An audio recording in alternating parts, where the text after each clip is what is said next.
The candle flickered in the drafty hallway of Ashford Manor. Shadows danced across the stone walls like ghosts from another time. Adeline pressed her back against the cold surface, her breath coming in short, quiet bursts. She clutched a silver tray against her chest, the teacups rattling softly with each heartbeat. She had not meant to hear it.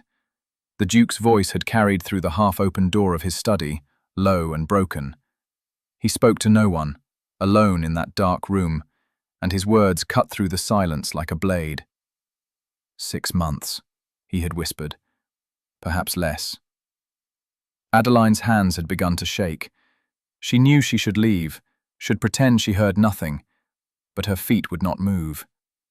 The Duke of Ashford, Lucian Gray, was dying. The man who ruled this estate with iron control, who never showed weakness, who commanded respect with a single glance, was dying. And he had told no one. Now, 3 days later, Adeline stood outside his chambers as the clock struck midnight. The manor slept around her. The other servants dreamed in their small rooms beneath the kitchen. The housekeeper snored in her quarters by the linen closet. But Adeline could not sleep. She had carried this secret like a stone in her chest. It grew heavier each time she saw him, tall and proud, his dark hair perfectly combed, his grey eyes revealing nothing. He moved through the manor as if he would live forever. He gave orders. He reviewed accounts. He stood at the window and watched the rain fall on his lands as if he owned time itself. But Adeline knew the truth. She knocked softly on his door. Silence answered her. She knocked again, her knuckles barely making a sound against the thick wood. "Enter." His voice was sharp, annoyed. Adeline pushed the door open and stepped inside. The Duke's chambers were vast. A fire burned in the stone fireplace, casting orange light across the dark furniture. Heavy curtains covered the tall windows. Books lined the walls from floor to ceiling, and in the center of it all, Lucian Gray stood behind his desk, a glass of brandy in his hand. He looked at her with cold surprise. "What are you doing here?" he asked. "It is past midnight." Adeline closed the door behind her. Her heart pounded so hard she thought he might hear it. She was just a servant girl, barely 20 years old, wearing a simple grey dress and a white apron. She had no right to be here, alone with him, at this hour. But she could not stay silent anymore. "I know your secret," she whispered. The words hung in the air between them. Lucian's expression did not change, but his hand tightened around the glass. His jaw tensed. His eyes, those cold, grey eyes, fixed on her with sudden intensity. "You will leave," he said quietly. "Now." "You are dying," Adeline continued, her voice trembling. "I heard you. 3 nights ago. You said 6 months." The glass shattered. Lucian had thrown it into the fireplace. The flames hissed and jumped as brandy fed them. He turned away from her, his broad shoulders rigid beneath his fine coat. "You heard nothing," he said, his voice like gravel. "You will forget what you think you heard, and you will never speak of it again." Adeline took a step forward. "Why have you told no one?" she asked. "You have a sister. You have friends. Why do you carry this alone?" "Because it is none of your concern." He spun to face her, and for the first time she saw something crack in his composure. Pain flashed across his features, raw and terrible. "Because I am the Duke of Ashford, and I will not be pitied. I will not be mourned before I am dead. I will not spend my final months watching people weep and whisper. Do you understand?" His voice had risen, filling the room with barely controlled rage. But Adeline did not flinch. "I understand," she said softly. "I understand that you are afraid." The words stopped him. Lucian stared at her as if she had struck him. His breath came faster, his hands curled into fists at his sides. "Get out," he whispered. But Adeline shook her head. "No," she said. "Not until you tell me the truth. Not until you let someone help you." "Help me?" Lucian laughed, a bitter sound. "I am dying, girl. There is no help. The doctors have done what they can. The illness eats at me from the inside. In 6 months, perhaps less, I will be gone. There is nothing you or anyone else can do. Tears burned in Adeline's eyes. Then let me stay with you, she said. Let me be here, so you do not have to face it alone. Lucian stared at her for a long moment. The fire crackled behind him. Shadows moved across his face, hiding his expression. Why? He finally asked. Why would you do that? Adeline did not know how to answer. She barely knew this man. He was her employer, distant and cold. He had never spoken more than a few words to her. She was nothing to him, just another servant in a house full of servants. But when she had heard him whisper those words in the darkness of his study, something inside her had broken. Because no one should die alone, she said simply. Lucian turned back to the fire. His shoulders sagged slightly, as if a great weight had settled on them. You will tell no one, he said quietly. Not the other servants, not my sister. No one. I promise, Adeline whispered. He nodded slowly. Then stay, he said. But do not expect gratitude. Do not expect kindness. I am not a good man, Adeline. I never have been. It was the first time he had ever used her name. The days that followed were strange. Adeline continued her duties as if nothing had changed. She scrubbed floors. She polished silver. She helped cook prepare meals in the vast kitchens. But now, every evening after the rest of the household had gone to bed, she climbed the stairs to the Duke's chambers. At first, he barely acknowledged her presence. She would enter quietly, and he would be reading by the fire or standing at the window, looking out at the dark grounds. She would sit in a chair near the door and work on her mending, the silence between them heavy and awkward. But she did not leave. After a week, Lucian began to speak. It started with small things. He commented on the weather. He asked if the staff was well. He mentioned a book he was reading. His voice was formal, distant, as if he were speaking to a stranger at a dinner party. But Adeline listened. She learned that he had inherited the estate when he was 22, after his father died suddenly. She learned that he had a younger sister named Catherine, who lived in London with her husband. She learned that he had never married, had never wanted to, because he believed marriage was a trap that turned people weak. Love makes fools of us all, he said one night, staring into the fire. It blinds us. It controls us. I have seen strong men crumble because of it. Adeline looked up from her sewing. Have you ever been in love? She asked quietly. Lucian was silent for a long moment. Once, he finally said, a long time ago. It ended badly. He did not elaborate, and Adeline did not push. But something had shifted between them. On the 10th night, Lucian asked her about herself. Where did you come from? He said, his tone casual. Before you came to Ashford. Adeline set down her needlework. A village to the north, she said. My mother was a seamstress. My father was a blacksmith. They died when I was 16. Fever took them both within a week of each other. I am sorry, Lucian said, and he sounded like he meant it. I came here because I had nowhere else to go, Adeline continued. Mrs. Halloway, your housekeeper, took pity on me. I have been here 4 years now. And you are content? Lucian asked. Working as a servant? Adeline smiled sadly. Contentment is a luxury, she said. I am grateful to have a roof over my head and food to eat. That is enough. Lucian studied her with those grey eyes, his expression thoughtful. You are wiser than you should be, he said softly. And you are kinder than you pretend to be, Adeline replied. He looked away quickly, but not before she saw the faint smile that touched his lips. Something was changing, slowly, carefully, like ice beginning to thaw. But Adeline noticed other things too. Lucian grew tired more easily. Some nights his face was pale and drawn. He would sit for long periods without speaking, his hand pressed against his chest as if it hurt. Once, she saw him take a small bottle from his desk drawer and swallow 2 pills with water, his hands shaking. He never mentioned his illness. He never complained. But Adeline could see it eating at him, stealing his strength piece by piece. One night, she found him collapsed in his chair.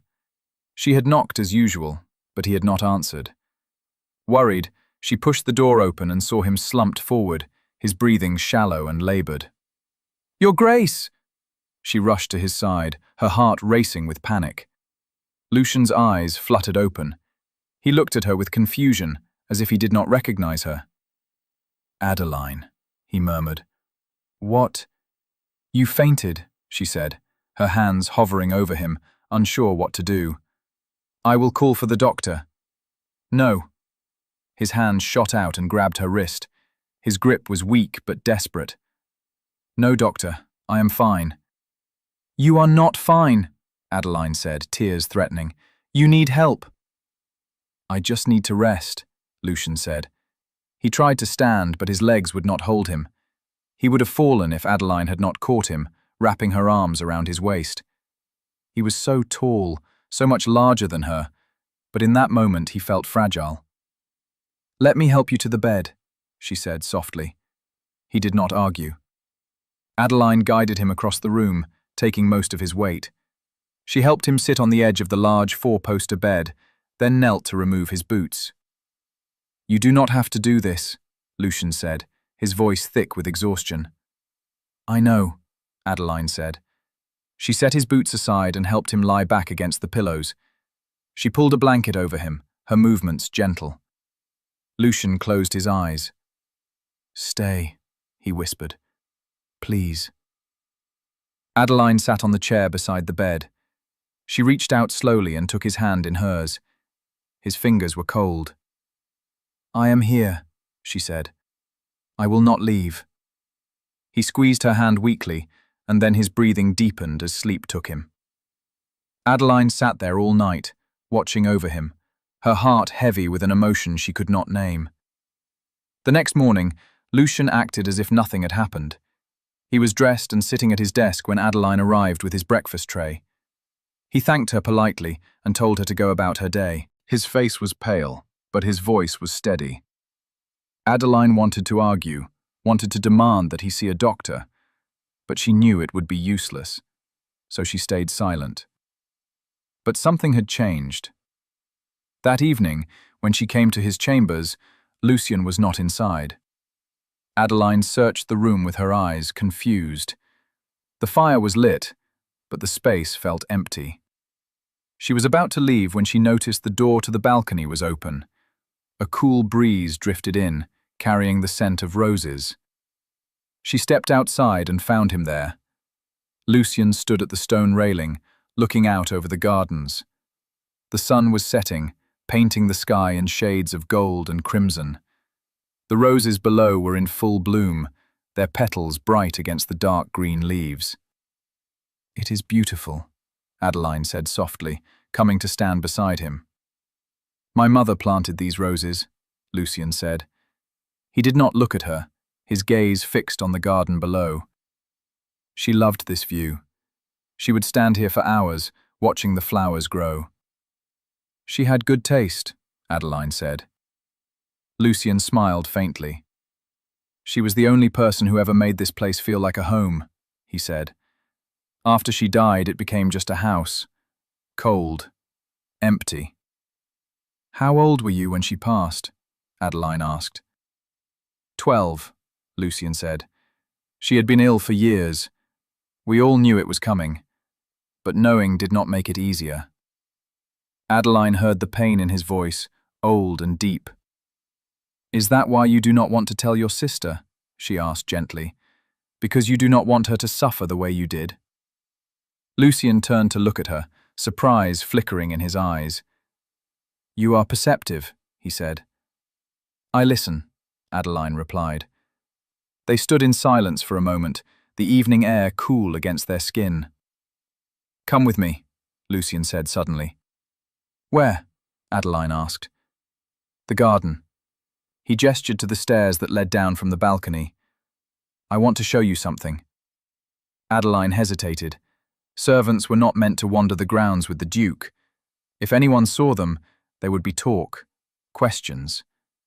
But the look in Lucian's eyes stopped her protests. "All right," she said. They descended the stone stairs together, side by side. The garden was vast, full of winding paths and hidden alcoves. Roses grew everywhere, their scent thick and sweet. Lucian led her through the maze of flowers until they reached a small clearing.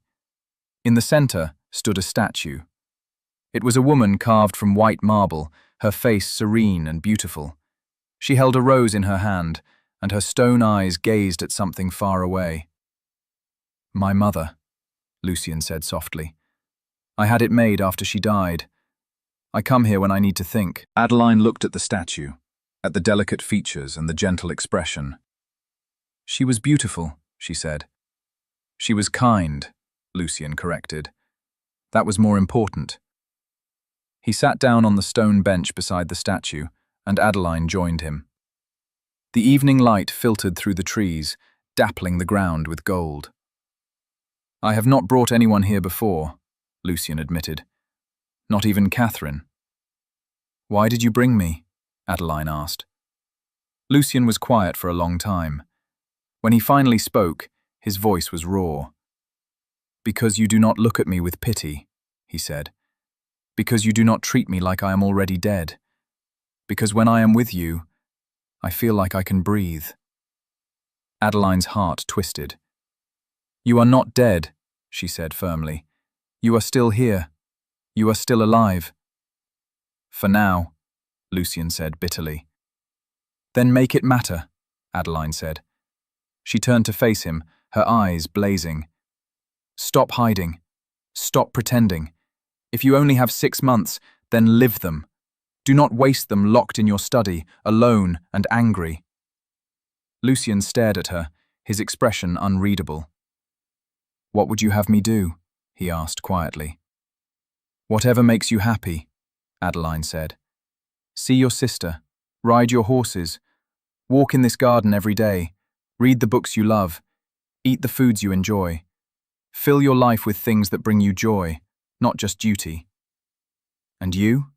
Lucian asked, his voice barely above a whisper. "Would you be part of that?" Adeline's breath caught. The question hung between them, heavy with meaning. "If you want me to be," she said softly. Lucian reached out and took her hand. His touch was warm now, steady. "I do," he said. "I want you here, with me, for as long as I have." Tears filled Adeline's eyes, but she smiled. "Then I will stay," she said. Lucian lifted her hand to his lips and kissed her knuckles gently, his eyes never leaving hers. And in that moment, surrounded by roses and fading light, something beautiful and fragile began to bloom between them. 3 weeks passed. Lucian changed. He smiled more. He laughed occasionally. He spent less time locked in his study and more time walking the grounds.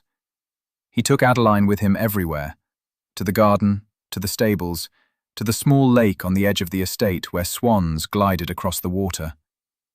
They talked for hours. He told her about his childhood, about the pressure of being the heir, about the loneliness that had followed him all his life. She told him about her parents, about the village she grew up in, about the dreams she had once held of becoming a teacher. "You could still do that," Lucian said one afternoon as they sat by the lake.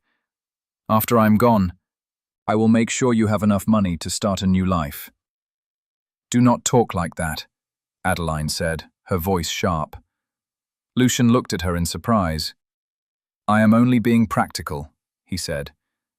"You are giving up," Adeline said. "Every time you say, 'after I am gone,' you are giving up." "I do not want your money, Lucian. I want you to fight." He flinched at the sound of his name on her lips. She had started using it a week ago, and each time it felt like an intimacy. "There is nothing to fight," he said quietly. "The illness will win. It always does." "Then make the time you have count," Adeline said fiercely. Stop preparing to die and start living. Lucien studied her for a long moment, then slowly nodded. You are right, he said. I am sorry. Adeline softened. She reached out and touched his cheek, her fingers gentle. Do not apologize, she said. Just do not give up. He leaned into her touch, his eyes closing briefly, but others were beginning to notice. The servants whispered. Mrs. Halloway, the housekeeper, cornered Adeline in the kitchen one morning. What is going on between you and His Grace? She asked, her voice low and concerned. Adeline's stomach clenched. Nothing, she said quickly. He has been kind to me, that is all. Kind? Mrs. Halloway raised an eyebrow. He spends hours with you. He walks with you. He looks at you the way a man looks at a woman, not a servant. He is lonely, Adeline said. I keep him company.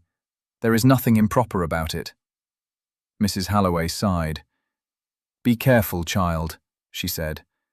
Men like the Duke do not marry girls like you, and if people start talking, it will not be him who suffers. It will be you. Adeline knew the housekeeper was right, but she could not stop.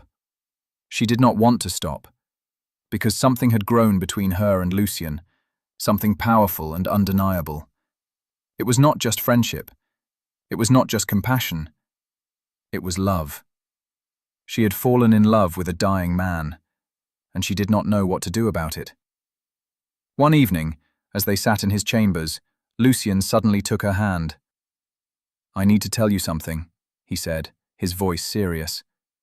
Adeline's heart raced. What is it? She asked. I wrote to Catherine, he said.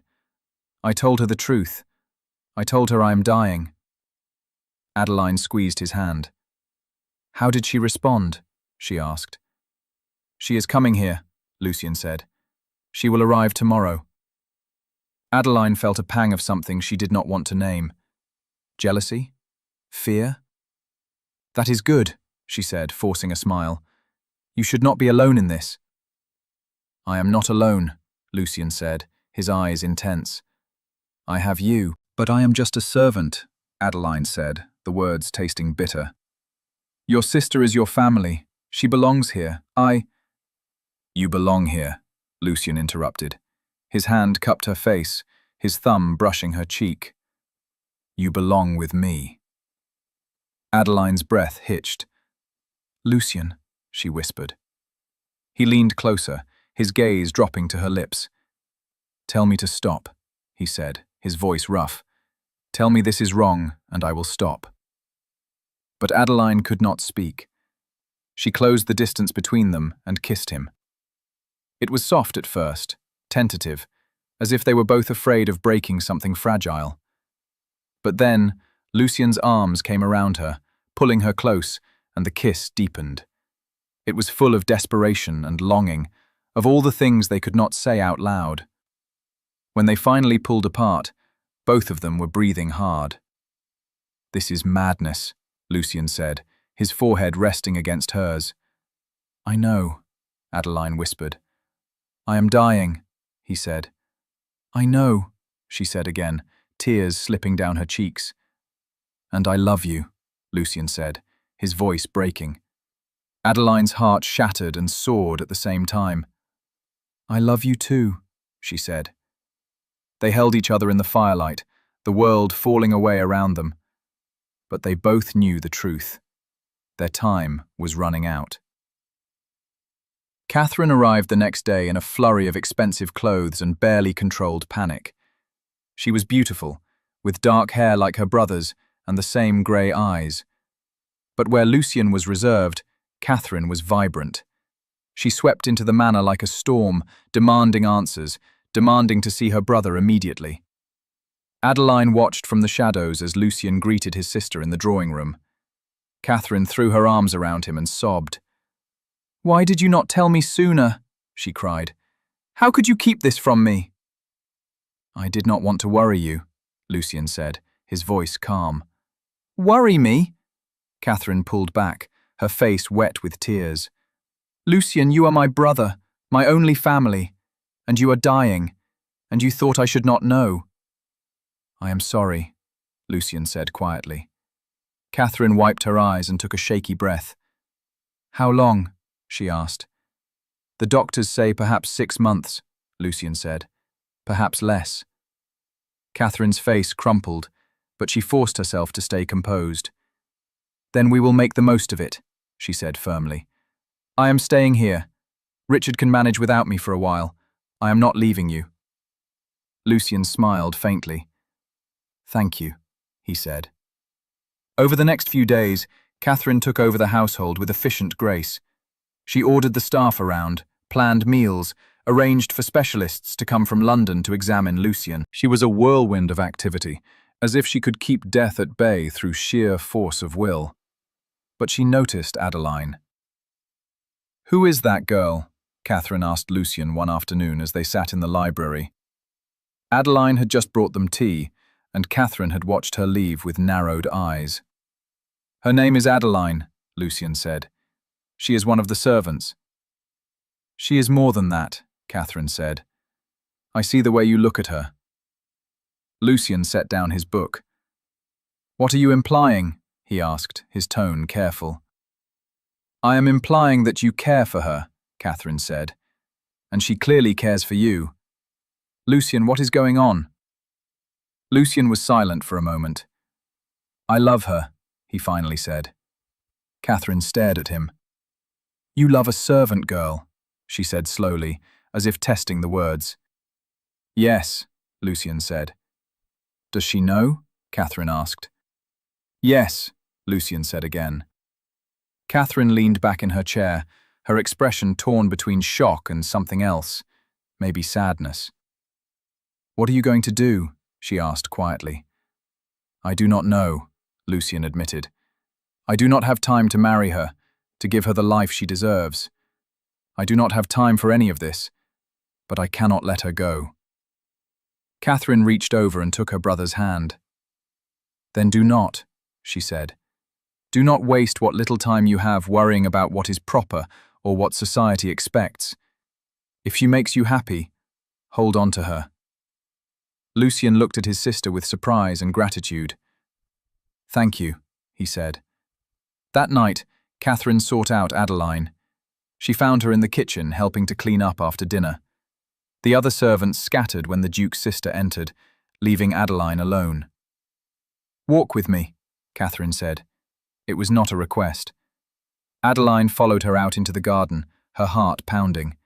She expected anger, accusations, but Catherine's face was calm.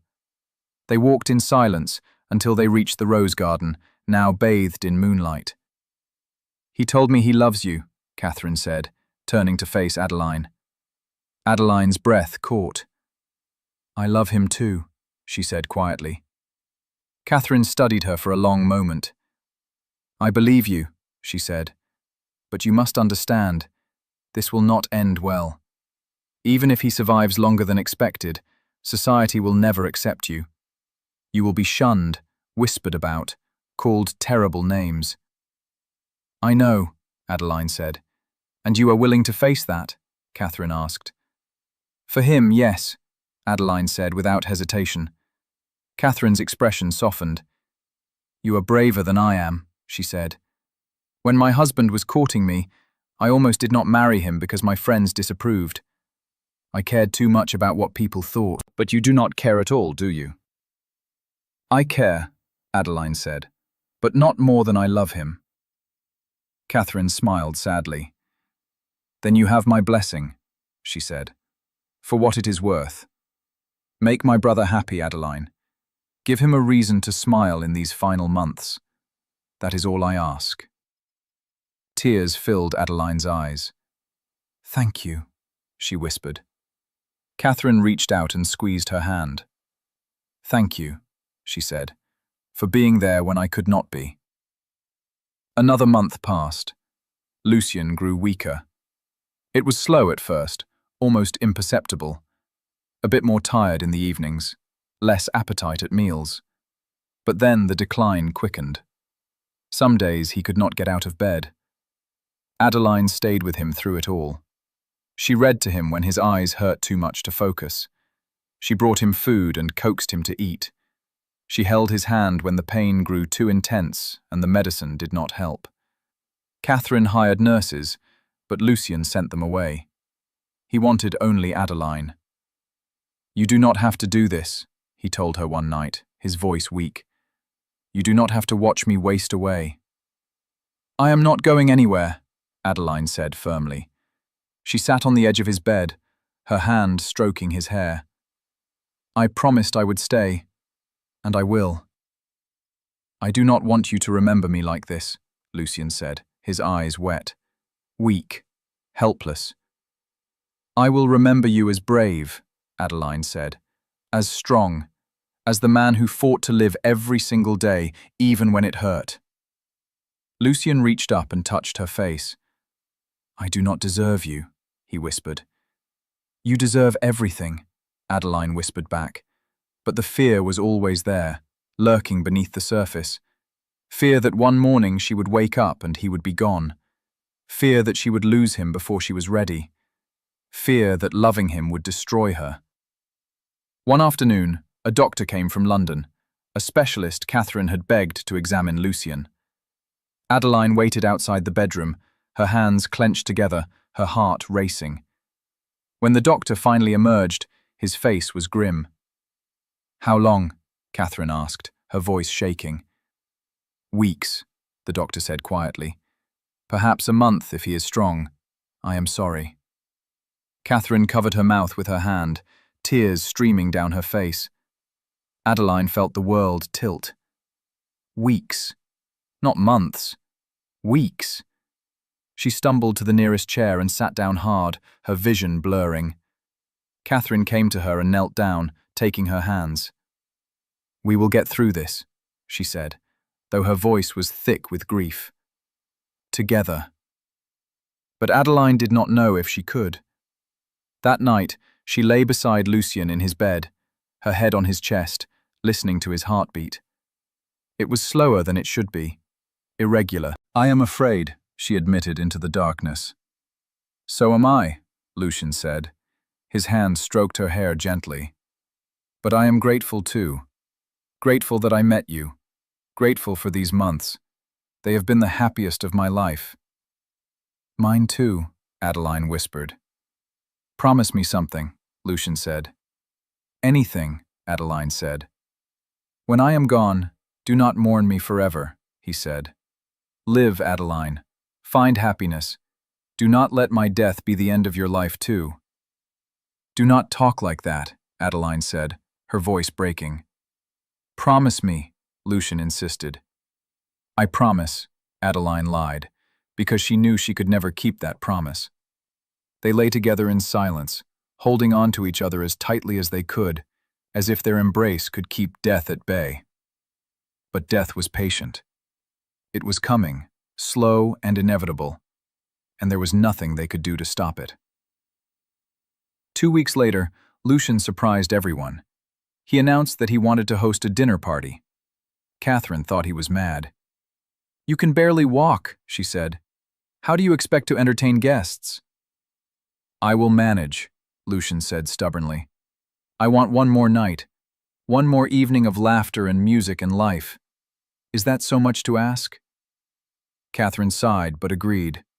The staff worked tirelessly to prepare. The dining room was polished until it gleamed.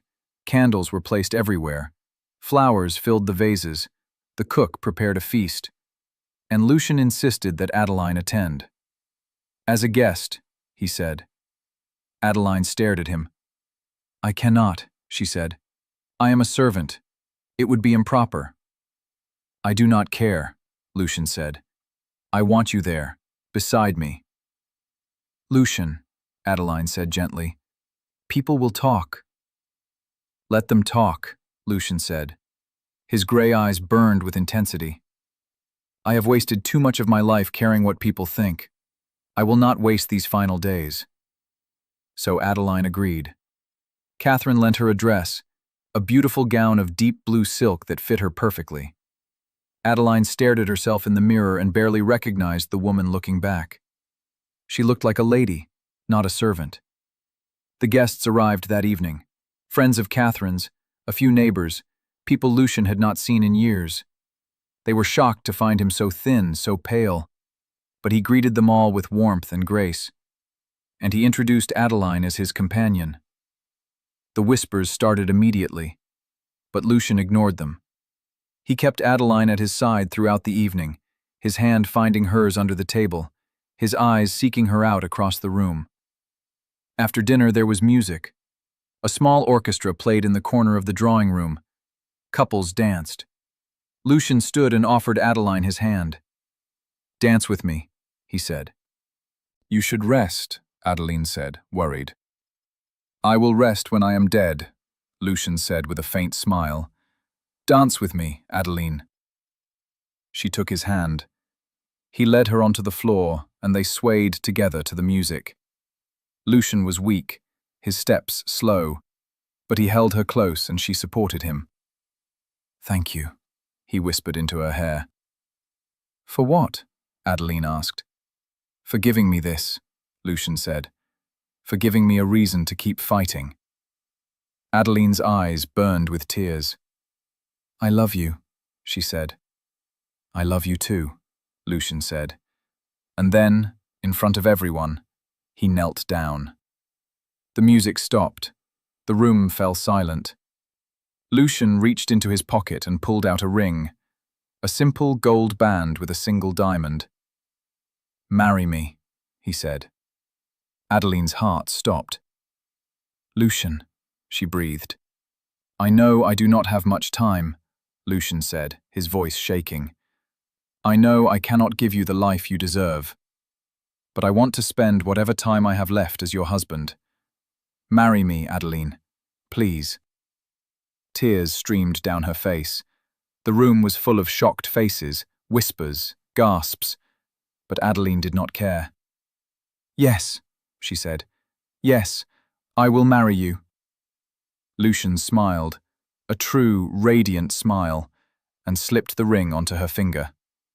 The room erupted into polite applause, though some faces were scandalized. Catherine was crying and smiling at the same time. Lucian stood, and Adeline threw her arms around him, holding him as tightly as she dared. "You are mad," she whispered. "Completely," Lucian agreed. And for the first time in months, he looked truly happy. They were married 3 days later in the small chapel on the estate grounds. It was a quiet ceremony. Only Catherine and a handful of servants attended. Lucian wore his finest suit, though it hung loose on his thin frame. Adeline wore the blue silk dress again, and Catherine wove flowers into her hair. The vicar spoke the traditional words, and Lucian and Adeline exchanged vows. "I promise to love you," Lucian said, his voice steady despite the weakness in his body. "For as long as I have. For as long as I breathe." "I promise to love you," Adeline said, tears streaming down her face. "Beyond breath, beyond time, forever." They kissed, and it felt like the world stopped. Catherine sobbed openly. When they left the chapel as husband and wife, the sun was setting, painting the sky in shades of gold and pink. "It is beautiful," Adeline said, looking up at the colors. "Not as beautiful as you," Lucian said. She laughed and wiped her eyes. That night, Lucian was too weak to do more than hold her.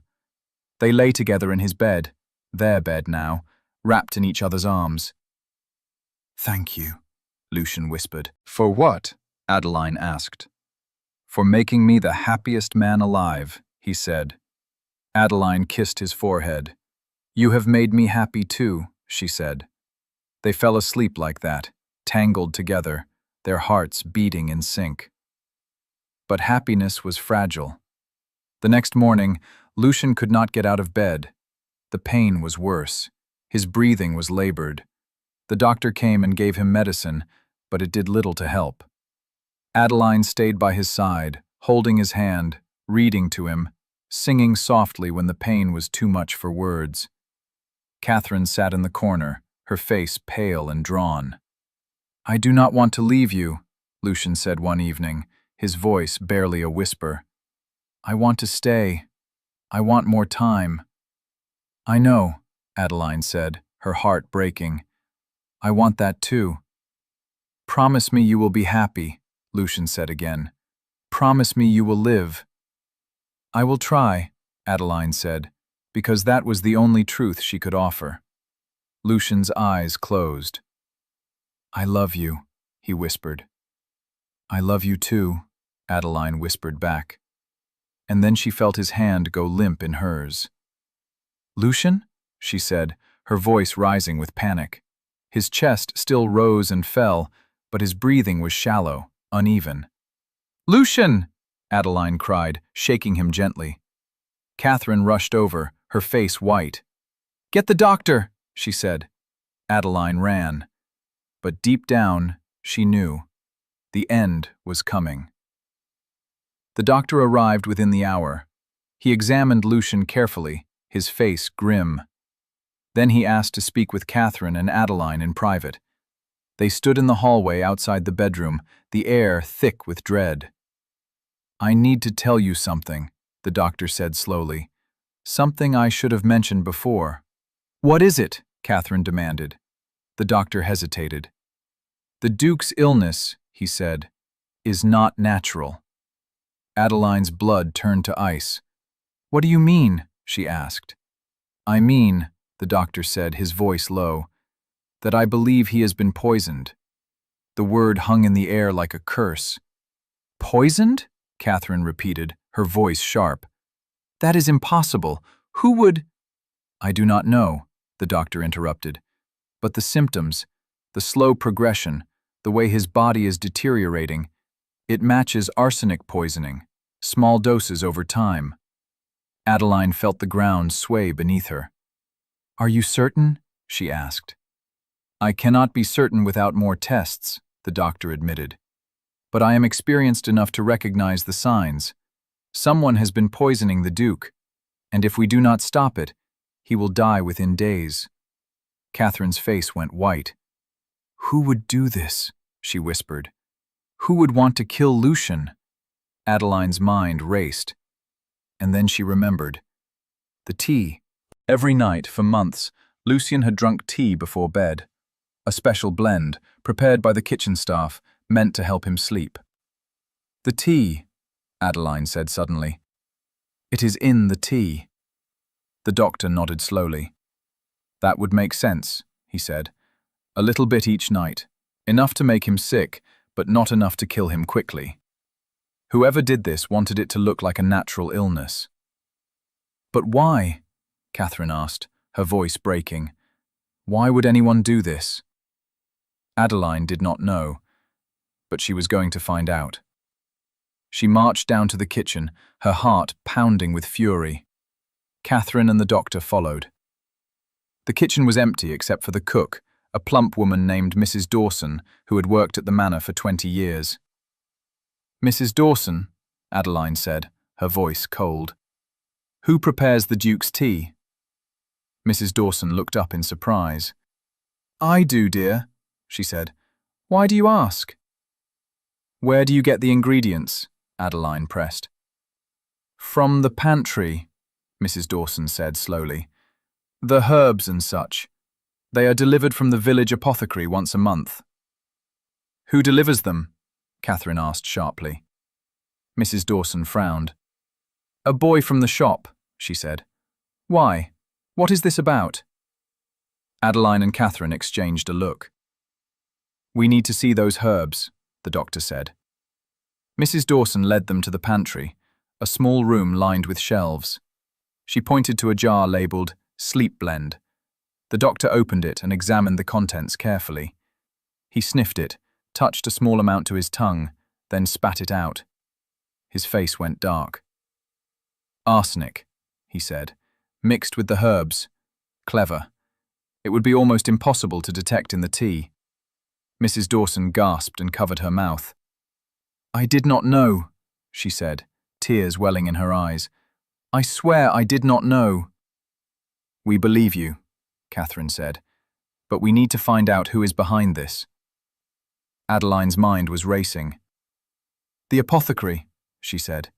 We need to go there, now. Catherine nodded. They took a carriage into the village, the doctor and Adeline riding together, while Catherine stayed behind to watch over Lucien. The apothecary was a small shop on the main street, dusty and dim. An old man stood behind the counter, grinding something with a mortar and pestle. "We need information," Adeline said without preamble, "about the herbs you deliver to Ashford Manor." The old man looked up, his eyes sharp. "What about them?" he asked. "Who orders them?" the doctor asked. "Who pays for them?" The old man set down his tools and pulled out a ledger. He flipped through the pages, then stopped. "Lord Greaves," he said. "He pays for the Duke's supplies, has done for years." Adeline's heart stopped. Lord Greaves, Lucien's cousin. The man who would inherit the estate if Lucien died without an heir. "Oh God," Adeline whispered. The doctor's face was grim. "We need to go back," he said. "Now." They raced back to the manor, Adeline's heart pounding in her chest. Lord Greaves. She had seen him only once, months ago, when he had visited the estate. He had been polite, charming even, but there had been something cold in his eyes. When they arrived, Catherine was waiting for them in the drawing room, her face pale. "He is here," she said. "Lord Greaves. He arrived an hour ago. He says he came to pay his respects." Adeline's blood boiled. "Where is he?" she asked. "In the library," Catherine said. Adeline did not hesitate. She stormed toward the library, the doctor and Catherine close behind. She threw the door open. Lord Greaves stood by the window, a glass of brandy in his hand. He was a tall man, handsome in a sharp, cold way. He turned when they entered, his eyebrows rising in polite surprise. "Lady Adeline," he said smoothly. "What a pleasant surprise.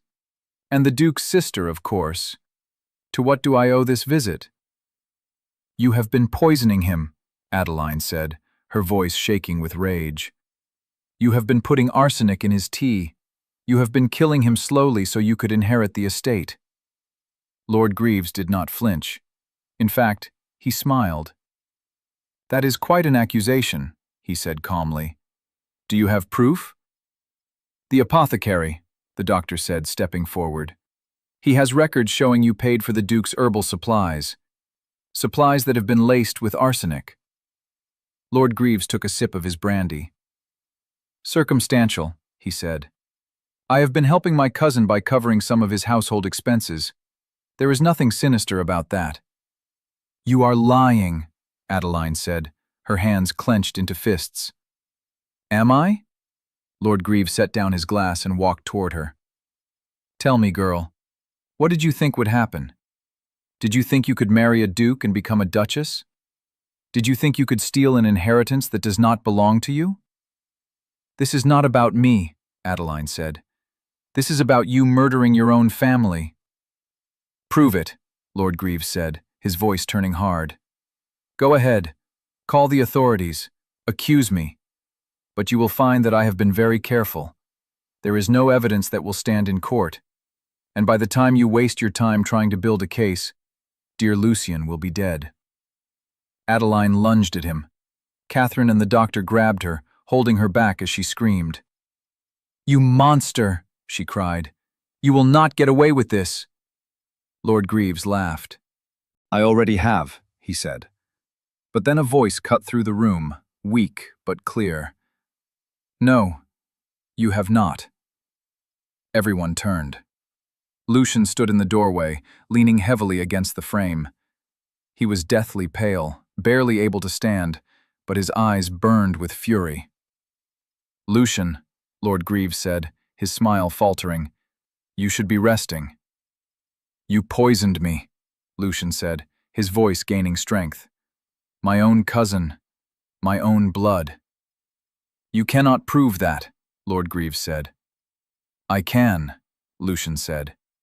He reached into his pocket and pulled out a folded piece of paper.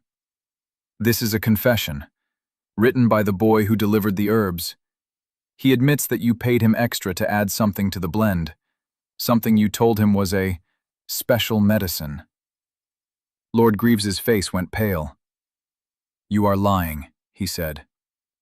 "I am not," Lucian said. He handed the paper to the doctor.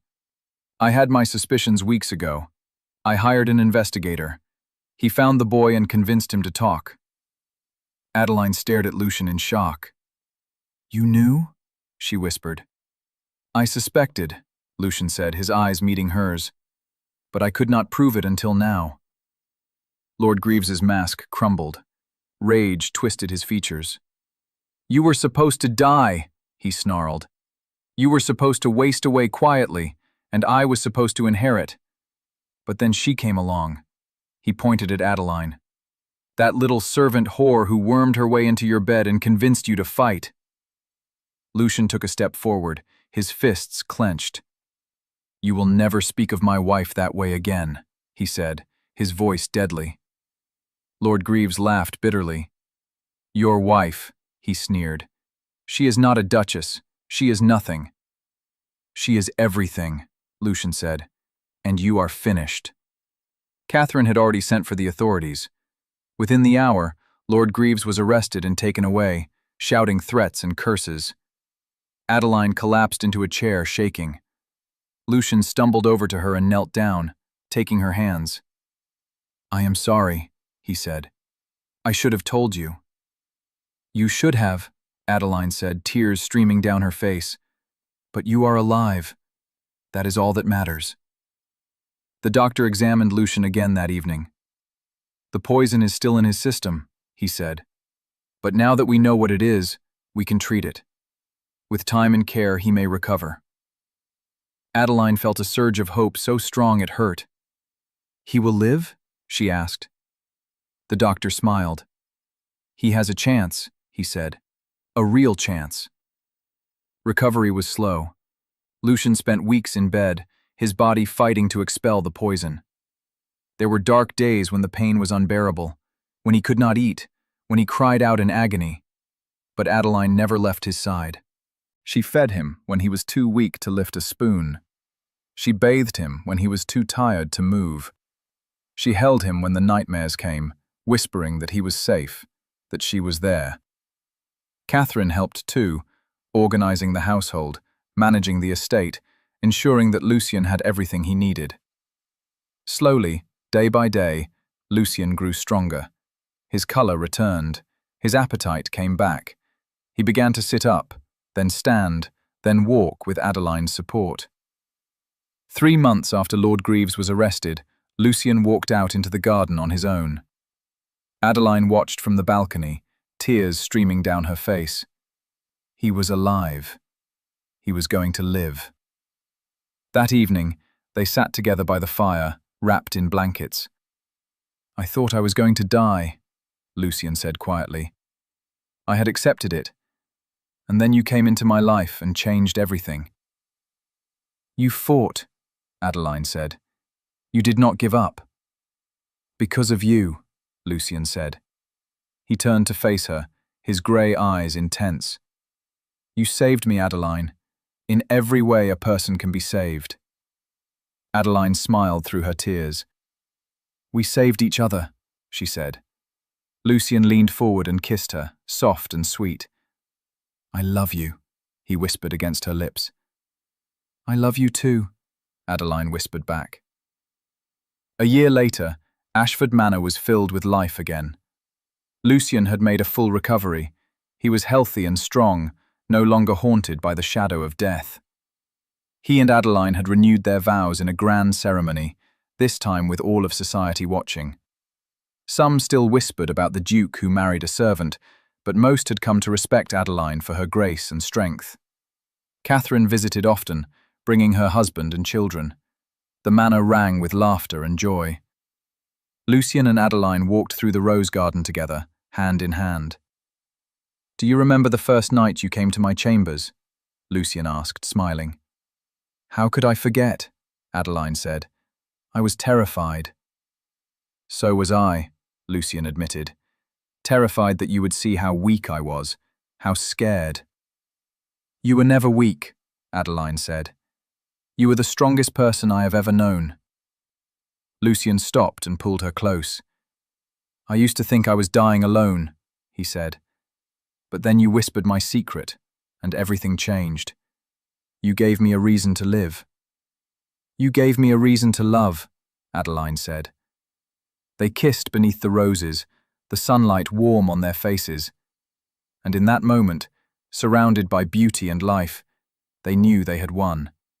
They had faced death and darkness and come out the other side. Together. Always together. 5 years later, the Duke and Duchess of Ashford stood on the balcony of the manor, watching their 2 young children play in the garden below. A boy and a girl, both with dark hair and bright smiles. "Do you think they will understand one day?" Adeline asked, leaning against Lucian. "How lucky we are." "I think they will," Lucian said, "because we will tell them. We will tell them that love is worth fighting for, that life is precious, that even in the darkest moments there is hope." Adeline smiled. "I love you," she said. "And I love you," Lucian said. "Forever."